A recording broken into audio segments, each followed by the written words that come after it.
हैं खबरें न्यूज 24। आइए देखते हैं इस वक्त की बड़ी खबर जो प्रयागराज से है। महागठबंधन सिर्फ दिखावा है। प्रधानमंत्री का चेहरा आते ही महागठबंधन ध्वस्त हो जाएगा। विपक्ष के पास बाराती तो बहुत हैं, दूल्हे का पता ही नहीं। वही हाल महागठबंधन का है। प्रयागराज हंडिया भारतीय जनता पार्टी के अल्पसंख्यक मोर्चा काशी क्षेत्र मंत्री सैफुल अब्बास ने अपने आवास पर की प्रेस वार्ता के दौरान उन्होंने कहा कि भारतीय जनता पार्टी पूर्ण बहुमत से केंद्र में सरकार बना रही है। आगे उन्होंने यह भी कहा, सपा मुखिया अखिलेश यादव चाहे जितने दल को मिला लें, फिर भी केंद्र में सरकार नहीं बनने वाली है। जनता जान गई है, प्रधानमंत्री का कोई चेहरा ही नहीं है जो नाम का घोषणा कर सके। जिस दिन प्रधानमंत्री का चेहरा सामने लाएंगे उसी दिन का महागठबंधन का आखिरी दिन होगा। उक्त बातें प्रेस वार्ता के दौरान कही। प्रयागराज से समरजा की रिपोर्ट। ये महागठबंधन करने की आवश्यकता क्या आ गई इन्हें?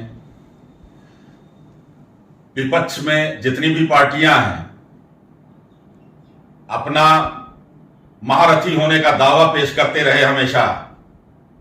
आज क्या ऐसी जरूरत आ गई कि सबको महागठबंधन करने की आवश्यकता पड़ गई? जनता को पूछना चाहिए कि आज महागठबंधन करने की आवश्यकता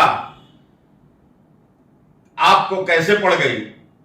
अब महागठबंधन कभी आपने भाजपा के खिलाफ किया भी है और उसका परिणाम भी देखा है। जनता जानती है, जनता समझती है। इनके पास कोई मुद्दे नहीं है,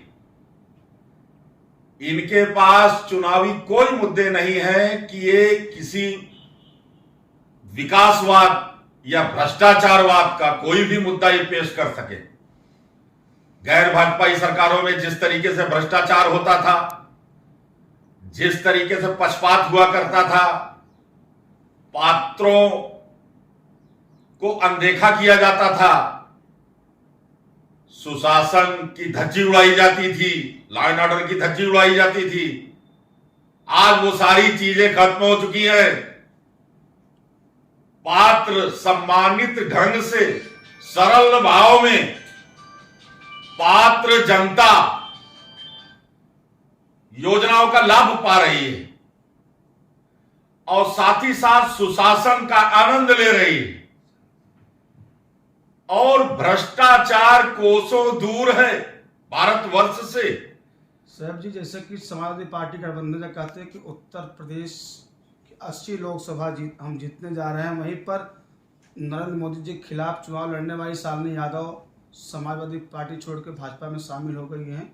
तो वह सपा नेता तंज कस रहे हैं कि उनके ऊपर भाजपा के शीर्ष नेताओं का दबाव था। प्रजातंत्र है, जनता आजाद है, अपने हित और अपने अधिकार को समझती है।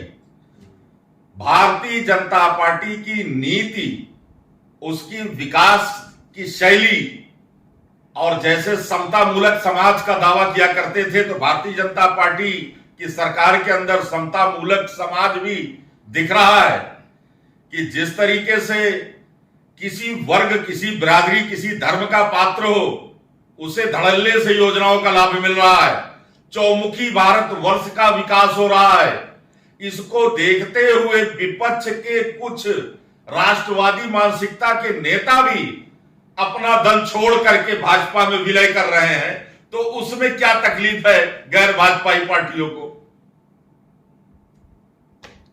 यह सबसे बड़ा सवाल है कि भारतीय जनता पार्टी की सरकार में यह विपक्ष आरोप लगा रहा है कि ईडी और सीबीआई का दुरुपयोग किया जा रहा है और कई इसी डर की वजह से लोग सपा बसपा कांग्रेस छोड़ करके आज भाजपा की तरफ जा रहे हैं। ये उनका आरोप ही भर है और कुछ नहीं। आरोप होता है, उसे सिद्ध करना बहुत बड़ी बात होती है।